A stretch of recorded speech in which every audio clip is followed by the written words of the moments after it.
Bienvenue dans les chroniques de la Charente inférieure.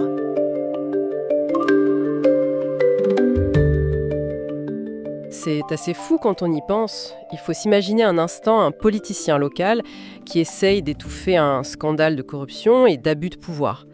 Et pas en détruisant des documents compromettants en cachette, non, mais en organisant une gigantesque parade avec un bœuf de près de 4 mètres de long. Ah ouais, c'est le genre de manœuvre de relations publiques qui semble tout droit sorti d'une comédie satirique. Sauf que ce n'est absolument pas une fiction. Non, c'est la réalité fascinante et franchement très chaotique de la politique municipale française à la fin du 19e siècle. Et c'est pour ça que pour cette plongée au cœur de nos sources, on part explorer les polémiques de la vie municipale d'un petit village de Charente-Maritime. Un village qui s'appelle Banizeau, c'est ça ? On a épluché une bonne pile de coupures de la presse locale, des articles qui s'étalent de 1876 à 1901. Et la mission de notre analyse aujourd'hui, c'est d'extraire de ces vieilles archives tous les drames de voisinage, les rivalités toxiques et les petites magouilles de l'époque. Histoire de prouver à ceux qui nous écoutent à quel point la nature humaine en politique, en fait, n'a absolument pas changé. Mais avant de plonger tête baissée dans ces histoires, il faut un peu planter le décor. Dans quel climat politique baigne la France exactement dans les années 1870 ? Alors, il faut savoir qu'on est au tout début de la Troisième République. Et c'est un régime qui est encore extrêmement jeune et particulièrement fragile. Il y a des traumatismes récents, non ? Le traumatisme de la défaite face à la Prusse en 1870 et bien sûr la chute de l'empereur Napoléon III. Tout ça est encore très très frais dans toutes les têtes. Donc j'imagine que le pays est super divisé. À l'échelle nationale, c'est une lutte à mort. Une lutte entre les républicains qui veulent asseoir ce nouveau régime démocratique et les conservateurs. Les royalistes et les bonapartistes. Voilà, ceux qui regroupent les nostalgiques rêvant d'un retour à l'ordre impérial ou monarchique. Et ce qu'il faut bien comprendre, c'est que ces immenses batailles idéologiques, elles ne restaient pas sagement confinées dans les salons parisiens. Elles redescendaient sur le terrain. Elles déchiraient littéralement les campagnes. Ça transformait la moindre élection de village en un véritable référendum sur l'avenir de la France. Et là, je dois faire une petite précision de neutralité, mais qui est vraiment cruciale pour notre public. Les articles qu'on va disséquer aujourd'hui, ils étaient rédigés par des journalistes locaux qui étaient tout sauf objectifs. Ça, la presse de l'époque, c'était autre chose. C'était ouvertement partisan et les auteurs n'hésitaient pas une seconde à détruire des réputations. Donc on va rapporter ces faits et ces insultes pour analyser la mécanique du pouvoir de l'époque, mais sans évidemment valider les opinions politiques de ces auteurs. On dit ces textes comme des outils d'influence d'une époque hyper polarisée, pas du tout comme des rapports de police impartiaux. Plongeons dans notre première période que l'on pourrait appeler l'ère du maire d'Aigre, autour de 1876. Et on commence super fort parce que la politique locale ne se jouait pas qu'à la mairie. Non, elle explosait aussi dans les bistrots. Les sources nous emmènent directement au palais de justice de Saint-Jean-d'Angély en février 1876. Que se passe-t-il exactement dans cette salle d'audience bondée ? Eh bien, les journaux décrivent une animation extraordinaire. Des foules entières de paysans des villages environnants se sont déplacés pour assister à un procès très très particulier. Et qui on retrouve sur le banc des accusés ? Le propre fils du maire de Banizeau, accompagné de 3 de ses amis, Draonnet, Javonneau et Arnaud. Et à leur côté, un personnage central de la vie de village, le cafetier, un certain Brunet. Le motif de l'accusation, quand on le lit, semble presque irréel aujourd'hui. On parle de, je cite, « cris séditieux et injures publiques tendant à troubler la tranquillité ». Oui, on parle en fait d'une soirée bien arrosée où ces jeunes se sont mis à hurler « Vive l'empereur !»« À bas la République et les républicains !» Mais est-ce que hurler un truc pareil dans un café de village méritait vraiment de mobiliser le système judiciaire et de risquer la prison ? Absolument. Parce que crier « Vive l'empereur » en 1876, ce n'est pas une simple provocation d'adolescents. C'est perçu par les autorités comme un appel direct au renversement du régime par la force. Oui, Napoléon III est mort en exil, mais le mouvement bonapartiste possède encore des réseaux puissants, des journaux, des partisans prêts à agir. La jeune République se sent menacée de l'intérieur, tu vois. Donc laisser passer ça, c'est un aveu de faiblesse. Tolérer la sédition publique, c'est montrer une faiblesse institutionnelle fatale. Ce qui rend l'interrogatoire de l'un des accusés, Dranet, complètement surréaliste. Les archives rapportent le témoignage d'un homme à qui Dranet a montré un portrait du prince impérial, donc le fils de Napoléon III, et Dranet lui affirme « Voilà celui qui reviendra bientôt ». Et le témoin lui demande quand ? Réponse de Dranet au mois de mai prochain. Et quand on lui demande par quels moyens, il lâche très sérieusement par les armes. C'est carrément l'annonce d'un coup d'État militaire au comptoir du bar. Sauf qu'une fois devant le juge, Draney change radicalement de ton. Il sort honnêtement la pire excuse de l'histoire judiciaire. Il avoue avoir prononcé ces mots, mais il jure solennellement qu'il voulait seulement plaisanter. Et le pire, c'est que le juge semble y croire, ou du moins, il choisit de calmer le jeu. Les peines sont hyper légères, genre des amendes de 16 à 50 francs pour les jeunes. Oui, c'est assez clément. Mais mon passage préféré, ça reste le sort du cafetier, Brunet. Le tribunal l'acquit totalement. La raison officielle, le juge estime que Brunet s'est contenté de trinquer avec les coupables et de chanter le refrain de leur stupide chanson. On imagine tellement la scène. Le patron du bar, qui essaie juste de garder ses clients en chantant avec eux, sans du tout mesurer qu'il participe à une sédition politique. Mais au-delà du côté pittoresque de cette fin de soirée alcoolisée, cet événement révèle une vraie dynamique fondamentale. Le maire d'Aigre lui-même affiche ses convictions avec une audace folle. Juste avant les élections sénatoriales d'avril 1876, il traite publiquement de canailles les électeurs qui oseraient voter pour le candidat démocrate. Ce qui nous mène tout droit à son affrontement final avec le gouvernement. On avance un peu en janvier 1877. Le ministère de l'Intérieur à Paris envoie une circulaire très claire à tous les maires de France. Il faut retirer les bustes de Napoléon III des mairies. C'est l'ordre de nettoyer l'espace public des symboles de l'Ancien Régime, tout simplement. Et notre maire d'Aigre refuse catégoriquement de décrocher ce buste. La sanction est immédiate, d'ailleurs. Le préfet le suspend de ses fonctions de maire. Mais il s'accroche à ce bloc de plâtre. Ce qui est fascinant ici, c'est la fonction du symbole dans l'exercice du pouvoir local. À la fin du 19e siècle, la République, elle doit imposer son récit.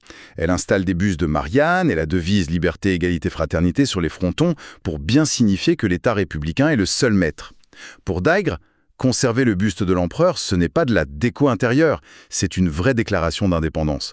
Il dit symboliquement au préfet et à Paris: ici, à Balnizeau, vos lois républicaines ne s'appliquent pas, c'est moi qui décide des allégeances.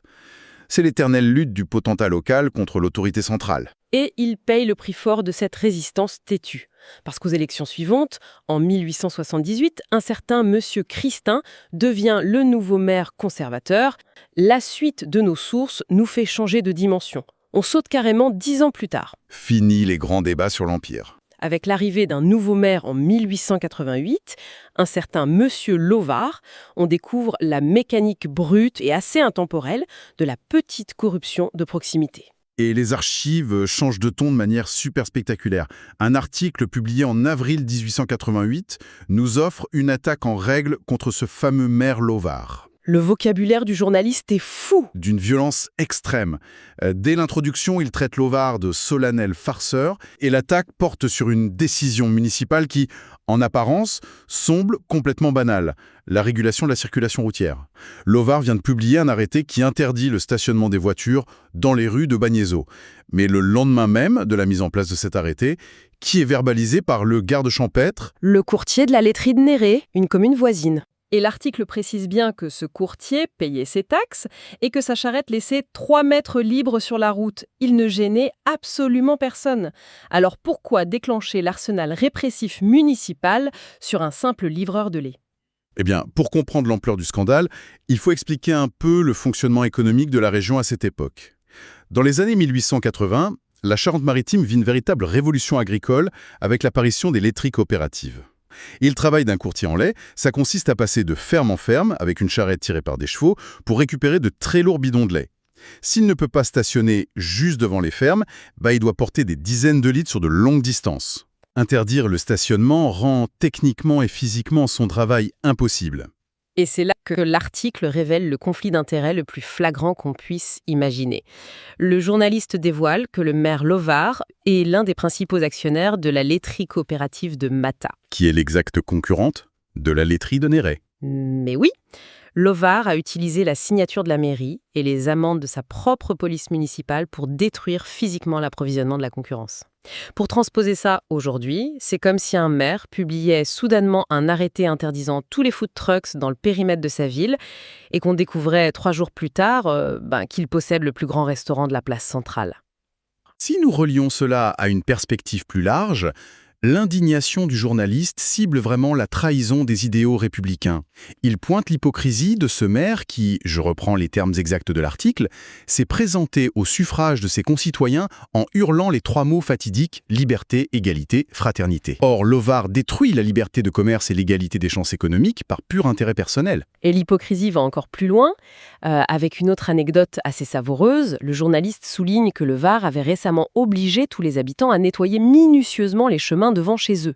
Au même moment, un mur appartenant à ce même maire s'était écroulé en travers de la route de Mata, bloquant le passage pendant des lustres sans qu'il ne fasse le moindre effort pour le déblayer. L'archétype du « faites ce que je dis, pas ce que je fais ». Mais face à un tel abus de pouvoir qui est en plus documenté publiquement, la question évidente c'est: que fait la préfecture?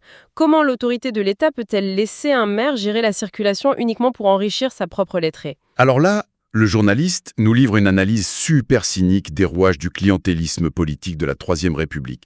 Il accuse le préfet de l'époque, un certain M. Chaperon, de fermer volontairement les yeux. Et pourquoi cette complaisance? Parce que le gouvernement républicain mène à ce moment-là une lutte acharnée contre l'influence de l'Église catholique. Or, Lovard, c'est un soldat extrêmement zélé de cette laïcité de combat. Il a notamment interdit les processions religieuses dans les rues de Banizeau. Le journaliste utilise d'ailleurs une formule assez percutante. Il dit que Lovard mange du prêtre en temps ordinaire. Donc, le contrat tacite est hyper simple. Tant que tu soutiens les candidats du gouvernement et que tu réprimes l'église locale, la République te laisse gérer ton petit cartel laitier privé en toute impunité. Et fort de cette dénonciation, notre journaliste termine son article d'avril 1888 avec la certitude absolue d'avoir détruit le maire. Les élections municipales tombent le mois suivant. Le journaliste promet à Lovard, je cite, une formidable raclée.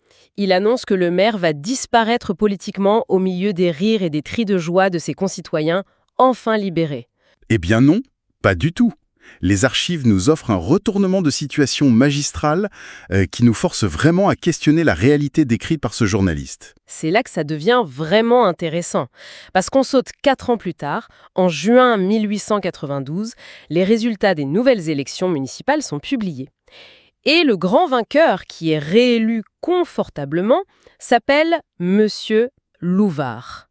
Le journaliste indigné s'était totalement trompé. Comment un homme décrit comme un dictateur corrompu et détesté de tous peut-il remporter les élections dans un système démocratique? Cela soulève une question importante sur la manière dont on étudie le comportement électoral, que ce soit au XIXe siècle ou même aujourd'hui. Le journaliste pensait que la révélation d'une faille éthique suffirait à faire basculer le vote. C'est une vision très morale, mais politiquement un peu naïve. Les électeurs ruraux de 1892, ils ne vivaient pas dans un monde d'idées abstraites. Ils vivaient dans une réalité économique dure. Lovard n'était pas juste un maire. Exactement. Il était un puissant actionneur de la coopérative de Mata. Il contrôlait donc littéralement l'achat du lait de dizaines de familles de Banizeau. Et il faut se rappeler que le bulletin de vote secret n'est pas encore protégé par l'isoloir à cette époque. Ça n'arrivera qu'en 1913. Ah oui, tout le monde sait pour qui tu votes. C'est risquer la faillite personnelle. De plus, un maire avec d'aussi bonnes relations à la préfecture, c'est celui qui obtient des subventions pour réparer l'école ou paver les routes. Les électeurs connaissaient probablement tous ses défauts et ses magouilles. Sans doute, mais ils ont voté pour le pragmatisme économique. Il y a un vrai gouffre entre l'indignation médiatique et la réalité du terrain. Et Lovard ne s'est pas contenté de survivre politiquement. En février 1896, on découvre qu'il maîtrise les codes de la communication, bien avant l'heure. Les journaux annoncent que le maire de Bagnézon se rend au carnaval de la ville de Cognac. Et il ne s'y rend pas seul. Il amène une création de son exploitation, un bœuf monumental. Les archives détaillent la bête, 1,90 m de haut pour 3,75 m de long. Un titan. Et je suis obligée de voir ça comme une stratégie brillante. Quand les gens commencent à s'énerver sur tes arrêtés de stationnement ou tes manigances laitières, tu fais défiler un mutant agricole dans les rues de la grande ville et subitement, tout le monde oublie le scandale pour admirer ton génie d'éleveur. Le comice agricole ou le carnaval, c'était vraiment l'équivalent d'une campagne de relations publiques virale aujourd'hui. Dans cette société rurale, présenter un bœuf d'une taille aussi exceptionnelle, c'est le signe irréfutable de la prospérité et de la compétence d'un homme. Parader avec cette bête, c'est projeter l'image d'un leader qui produit de la richesse et qui maîtrise la nature. C'est du capital politique pur. Et pour clore le dossier de Bagnézot avec une poésie presque absurde, nos sources révèlent l'identité du maire qui finit par succéder à Lovard en 1901. Après l'homme au bœuf géant, le nouveau magistrat de la commune s'appelle officiellement Monsieur Bœuf. Ça ne s'invente pas. L'ironie patronymique est tellement parfaite qu'un scénariste n'oserait jamais l'écrire. Alors, qu'est-ce que tout cela signifie ? Nous sommes partis d'un jeune homme ivre promettant un soulèvement armé pour ramener l'empereur. On a vu un maire prêt à sacrifier son poste pour sauver un buste en plâtre. Et puis la bascule avec Lovar. Oui, la transition vers le pragmatisme brutal avec Lovar, utilisant l'autorité de l'État pour ruiner la laiterie voisine, tout en survivant aux attaques au vitriol de la presse grâce à son poids économique. Tout ça pour finir avec un bœuf de carnaval. Et tout cela prouve une chose. Il faut vraiment cesser de mythifier le passé. L'idée selon laquelle les politiciens d'antan étaient des modèles de vertu et dévoués à l'intérêt général, ça ne résiste pas 5 minutes à la lecture des archives locales. Les luttes de pouvoir d'hier comportaient le même cynisme, le même clientélisme et la même exploitation des failles du système que les scandales que nous voyons dans les fils d'actualité d'aujourd'hui. La technologie a évolué, mais le code source de la politique humaine reste le même. Et cette réflexion nous amène à une question beaucoup plus vertigineuse concernant notre propre époque et la façon dont l'histoire nous jugera. Tout ce que nous avons décortiqué concernant les abus de Lovar repose sur la plume d'un seul journaliste en 1888. Un homme qui haïssait ce maire au point de lui prédire, à tort d'ailleurs, une destruction politique totale. C'est vrai, il était très orienté. Mais c'est ce biais, cette haine imprimée, qui a survécu dans l'archive. Alors, projetons-nous un instant au XXIe siècle. Imaginez les historiens du futur, essayons de comprendre le climat politique de nos villes actuelles. Que se passera-t-il s'ils fondent leurs analyses uniquement sur les archives des groupes Facebook de citoyens en colère ? Ou sur des blogs hyper polarisés, où chaque décision municipale est décrite comme la fin du monde ? Ils auraient une vision complètement dystopique et totalement déconnectée de notre réalité quotidienne. Précisément. Sommes-nous en train de léguer au futur des sources numériques qui déformeront notre réalité exactement comme cet article de 1888 a tenté de déformer la réalité des électeurs de Banizo? L'archive n'est jamais neutre, elle est souvent le reflet de celui qui crie le plus fort. C'est qu'une excellente idée à garder en tête pour ceux qui nous écoutent.